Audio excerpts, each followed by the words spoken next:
I'm Philippa Thomas. I come from Alberta.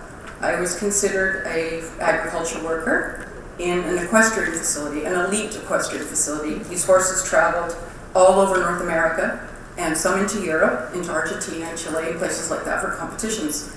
The horses, on average, were worth about somewhere in, I guess, 125,000 US for some of these horses. One that I was working on while he was sick and I got cut was a horse that was worth $750,000. These horses in these equestrian facilities, most of these equestrian facilities in Alberta, are worth a lot of money and are insured for their lives, whereas we, as the workers, are not protected at all.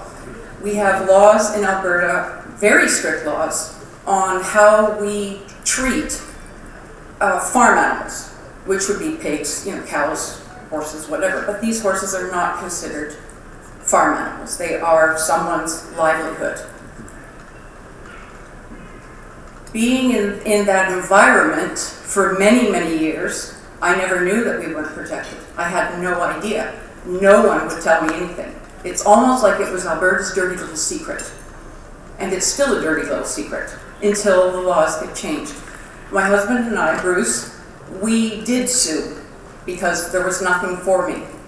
After lawyers taking all the money that they could, the judge finally said to them, look, there's legislation in place that says we're not to cover the farm workers, therefore they haven't broken any rules, it doesn't matter, you're on your own, goodbye. This cut that I had was flesh-eating disease in January. We should have colder winters, but we don't seem to. I got this January 23rd, was rushed to the hospital January 30th. Now bear in mind, this is 2006. It's that long ago. Was diagnosed almost immediately with flesh-eating disease.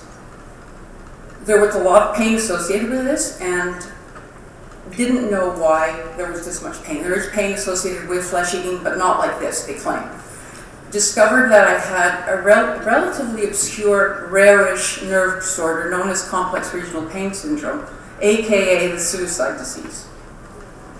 And I'm left in a hospital room with that and the fact that we are not covered and that I have no recourse whatsoever.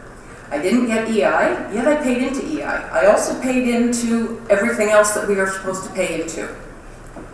And nothing. My employer, I think, visited me once, and that was the end of it. It took 3 months to get my last final paycheck, which should not have happened in the first place. And we supposedly have rules in place for all sorts of other employers. If they don't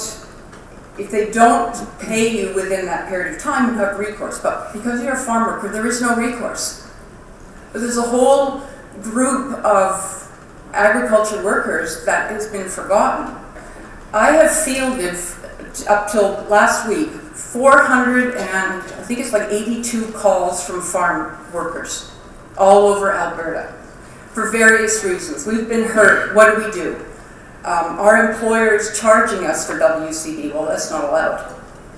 There's all sorts of calls that I get from people and I will try my very best to help everybody out that I can. I'm the injured farm worker.